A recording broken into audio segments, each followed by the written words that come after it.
Il a eu 50 ans en août, dont 30 ans de vie politique à son actif. Il est député La France Insoumise de Seine-Saint-Denis. Alexis Corbière, bonjour. Bonjour.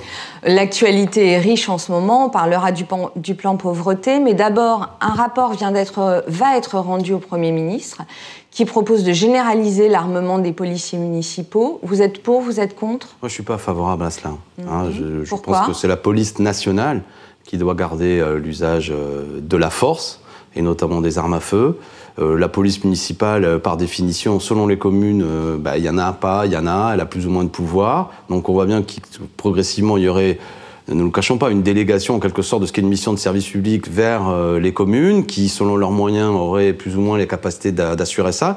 Et puis, les armes à feu, quelque chose, il faut bien sûr que parfois nos policiers se défendent, soient armés, etc. Mais l'utilisation municipale de tout ça risque d'amener une utilisation encore plus importante aujourd'hui des armes à feu. Moi, je suis pour quand même qu'on ne banalise pas. Je sais bien qu'à l'heure du cinéma américain, à l'heure de beaucoup de choses, on a tendance à penser que le western est peut-être l'objectif de certains, mais c'est quelque chose qui est, comment dirais-je, quelque chose de grave, évidemment, de porter une arme à feu. C'est une mission de l'État. Je suis pour que ce soit des fonctionnaires nationaux.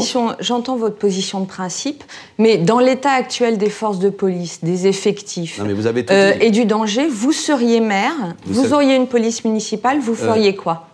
Précisément, je reviens, je me battrai. Je sais, je suis élu de Montreuil et de Bagnolet. À Bagnolet, je souhaite un commissariat de plein exercice. Nous sommes une des communes qui est connue pour être à l'entrée de Paris, où il y a un trafic de drogue important. Il y a une cité où il y a un trafic de drogue extrêmement important. Il y a eu des coups de feu, ça fait plusieurs fois encore il y a quelques jours. Et le seul commissariat qui existe, il est au Lila, il n'est même pas sur cette commune. Mais dans l'attente de ce commissariat. Donc, c'est trop facile. On déshabille Pierre pour après, ou du moins pour noyer son chien, on l'accuse de la rage. Pour créer progressivement une police qui n'est plus une police nationale, une forme de privatisation du droit à la sûreté du citoyen, je n'accepterai pas de rentrer là-dedans en disant finalement je ne me bats plus pour un service public de qualité et une police nationale. Donc je reste attaché. Vous préféreriez attendre que le commissariat arrive? Mais bien sûr, c'est une même logique. De toute manière, vous prenez l'exemple d'une commune comme Bagnolet, on est trop endetté avec une population qui n'a pas les moyens. Il n'y a pas les moyens d'avoir une vraie police municipale de toute façon. Donc vous voyez quand même ce débat c'est un débat de communes riches de toute manière. Mais ne lâchons pas l'essentiel. Il faut un service public de qualité. Les policiers travaillent difficilement. Il y a des milliers, je crois qu'on a plus d'1 million d'heures supplémentaires qui est dû à la police nationale. Les syndicats de police en étaient indignés. La raison pour laquelle on songe à associer la police municipale. Et tous ceux qui parlent beaucoup, souvent, prennent la posture sécuritaire, ont été ceux qui ont supprimé des postes dans la police nationale, ont maltraité nos policiers, qui doivent être respectés. Mais il faut leur donner les moyens. Et la pire des choses, ce serait de profiter de ça pour dire finalement, on lâche en quelque sorte l'essentiel pour essayer de trouver des solutions de relance. Je suis un défenseur de l'école publique. C'est pas pour autant que je veux dire tous dans l'école privée, parce que l'école publique va bien, par exemple. On a compris votre position. On va passer au plan pauvreté, très très attendu, qu'Emmanuel Macron doit présenter jeudi. Qu'est-ce que vous en attendez de ce plan pauvreté, vous ? Alors on va le regarder dans le détail. Vous me demandez de réagir sur un plan pauvreté qu'on ne connaît pas encore. Moi, je vous demande ce que vous en attendez. Ce que j'en attends, c'est qu'il y ait vraiment des moyens qui soient mis. Le problème, c'est que ça ne date pas uniquement de M. Macron. Nous sommes aujourd'hui... Qui l'aurait cru en 2018, où il y a 9 millions de nos concitoyens vivent sous le seuil de pauvreté. 9 millions, c'est incroyable. Et il y a une situation où aujourd'hui, clairement, je vais prendre les 3 pensions, pour ce qui est logement avec les APL, les pensions familiales, et aussi une pension invalidité, sont uniquement rehaussées de 0,3%, alors que l'inflation est de 2,3%. C'est-à-dire que mais le gouvernement a augmenté d'autres minima sociaux. Lesquels ?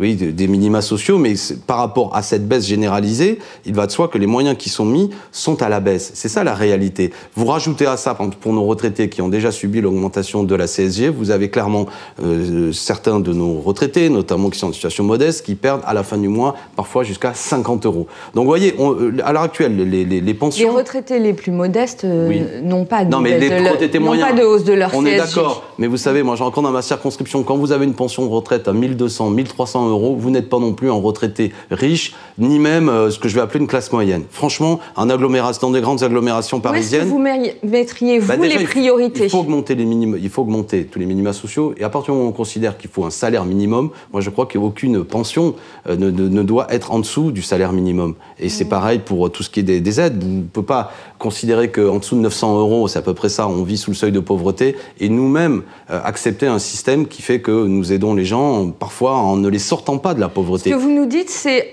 tant que toutes les pensions, les minima sociaux ne seront pas au niveau du SMIC, oui, je pense. Vous ne serez pas satisfait. Ben oui. Donc vous serez forcément insatisfait. Sans doute, mais... Est-ce qu'il n'y a pas des priorités à... Mais il y en a toujours. Ne soyons pas complexés ou dans une espèce d'excuse permanente par rapport à ça. On a un gouvernement qui a supprimé l'ISF et il y a 4,5 milliards d'euros environ qui ont été rendus aux Français les plus riches. Voilà. Et le plan pauvreté, de ce que j'en ai vu, qui nous est présenté, un grand renfort de fanfare, c'est 2019-2020, on est fiers d'investir 3 à 4 milliards sur les 3 années qui viennent. Vous voyez ce qui est fait. Donc moi, vous savez, je suis un républicain, je pense que l'égalité est au cœur de ce qui est le fonctionnement de la société, et je n'accepte pas l'idée qu'on rende des milliards aux plus riches, qui d'ailleurs ne les réinvestissent pas vraiment dans l'économie, ça n'a pas fait reculer le chômage à ma connaissance, ça n'a pas été utile économiquement. Je pense que je suis fidèle même à des convictions spirituelles de beaucoup de nos concitoyens, priorité aux pauvres. Priorité aux pauvres. Et ce n'est pas de l'argent perdu, parce que la pauvreté, je veux dire, ça coûte cher. Ça coûte cher parce que déjà, c'est intolérable de vivre dans une société où vous avez des gens qui sont dans une situation... J'ai vu un rapport ce matin en venant à vous, je crois qu'un Français sur 5, aujourd'hui, 1 sur 5, n'arrive pas à faire 3 repas équilibrés dans la journée. C'est ça la réalité de la 5e puissance mondiale. Est-ce qu'il faut augmenter les minima sociaux ou augmenter l'accompagnement des gens en situation de difficulté vers l'emploi? Mais les deux. Est-ce qu'on a les moyens? Mais les deux. Mais il faut s'en donner les moyens. On voit bien qu'aujourd'hui, le gouvernement veut faire croire que le problème, c'est que l'existence de toutes ces aides sociales, qui sont des droits, en quelque sorte, enferment les gens dans la pauvreté, ne les motive pas. Et vous avez un discours culpabilisant, qui est un vieux discours par ailleurs, qu'on a vu porté par M. Darmanin, ou même le président de la République lui-même, qui s'est ridiculisé avec son pognon de dingue, en disant on met du pognon, ça change rien, quasiment en train de nous dire, voyez les handicapés, on les aide, ils sont toujours handicapés après. Absurde, raisonnement idiot. Oui, il faut aider, parce que si cet argent n'était pas mis, ça entraînerait encore plus des gens dans la pauvreté, c'est une évidence, mais c'est pas l'accompagnement vers l'emploi. Je vais vous faire une confidence, aujourd'hui, on doit être à peu près à 6 demandeurs d'emploi pour un emploi. Il faut aider l'accompagnement à l'emploi, mais il faut surtout avoir quel projet pour créer de l'emploi, pour relocaliser l'économie, quel est le grand projet industriel que nous avons. Est-ce qu'on fait la transition Non, mais c'est important. Est-ce qu'on fait la transition écologique, par exemple, pour sortir du nucléaire? Ça peut créer de l'emploi. Est-ce qu'on se tourne vers l'énergie maritime? On peut développer une filière là-dedans qui permettrait de créer de l'emploi. Quel est le projet du gouvernement là-dessus? Alexis Corbière, c'est vous qui me faites ma transition. Autre grand sujet, la transition énergétique. Le nouveau ministre de l'Environnement, François de Rugy, vient de dire qu'il veut mener une réflexion sur le statut d'EDF pour pouvoir, de manière plus aisée, gérer la transition vers une baisse du nucléaire. Quelle est votre position, vous, là-dessus? Chanson, je ne sais pas ce qu'il veut, mais de toute façon, c'est un manœuvrier, un cynique, et ce qu'il prévoit sans doute, c'est aller vers une privatisation encore plus d'EDF. Je n'ai aucune confiance en cet homme. Mais non, mais il faut que ça reste... J'en sais rien, on verra. Mais vous savez, les propos de Rugy... On sait qu'il y a des réflexions, notamment pour éventuellement séparer l'activité nucléaire, la laisser dans le public, du reste des activités d'EDF. D'accord, donc faire du profit avec le reste. Non mais tout ça, vous savez, moi je pense que c'est une bonne chose que l'on a avec EDF, déjà, qui pour certains, ça a bien changé depuis sa fondation. Donc il faut quoi? Il faut nationaliser EDF? Il faut quoi? Moi je pense que ça ne me gênerait pas qu'effectivement que ça reste clairement dans un monopole public, que nous ayons le contrôle de notre énergie. C'est quelque chose qui est fondamental, qui est déterminant pour notre indépendance, notre pleine souveraineté. Et donc c'est ça qui rachèterait les actions d'EDF qui ont déjà été ouvertes? Il faut un investissement public de toute manière. La grande transition écologique dont nous parlons, la nécessité de sortir du nucléaire ne se passera pas dans un claquement de doigts. L'énergie nucléaire assurait l'indépendance de la France. Vous savez, moi je pense que c'était une bonne chose qu'à un moment donné, dans les années 50, 60, on dise pour assurer l'indépendance énergétique, on a fait travailler nos ingénieurs, on a développé ça. La question c'est aujourd'hui en 2018 et on connaît à la fois les vertus du nucléaire, mais on en voit aussi les difficultés et nous avons comme vaste chantier qui prendra des décennies à sortir du nucléaire doucement en développant d'autres sources d'énergie. Ça c'est à l'État de le faire parce que l'État il est stratège, il peut planifier les choses, il n'est pas directement dans des logiques de rentabilité immédiate. Le privé peut venir nous aider dans certains aspects, mais c'est l'État qui doit garder la main là-dessus. Je vous admets que je peux être un peu trop caricatural. On peut avoir là-dedans des entreprises privées françaises qui sont des entreprises d'excellence qui peuvent nous aider. Mais globalement, je suis pour que ce soit la main de la puissance publique qui aide là-dedans, qui fasse les investissements sur le long terme. Et ce dont je me méfie bien souvent, à travers ce que nous annonce M. de Rugy, c'est que si c'est pour privatiser certains aspects, uniquement en garder ce qui est fort coûteux, ça risque de faire en fait que le contribuable, lui, va payer ce qui poserait les plus grandes difficultés. Donc on renforce l'État dans le capital. Moi, je suis plutôt là-dessus. Je pense, vous savez, que c'est l'État stratège qui a permis que la France marche devant dans beaucoup de fleurons, que ce soit celui-là ou l'aéronautique ou d'autres. Il n'y a pas à considérer que c'est seulement le privé qui a fait les beaux jours de notre industrie, c'est pas vrai. Avant de nous quitter, j'ai besoin que vous m'éclairiez un peu sur la position de la France insoumise dans cette rentrée. Parce que dans la même journée, Jean-Luc Mélenchon a dit du président de la République qu'il était un des plus grands xénophobes que l'on ait. Et le soir même, il n'assume pas ses propos et va civilement saluer le président de la République.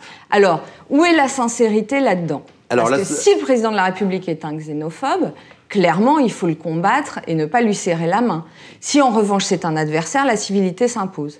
Où est la sincérité ? La sincérité, il faut se rappeler la séquence. Le gouvernement, M. Macron et beaucoup de ses chevaux légers nous ont cogné dessus en expliquant que nous étions des nationalistes, des racistes. Je peux en faire la liste, que ce soit M. Griveaux ou d'autres. Un député de la majorité un jour avait dit que moi j'étais un ennemi de la démocratie. Donc tout ça est un vacarme absolument absurde.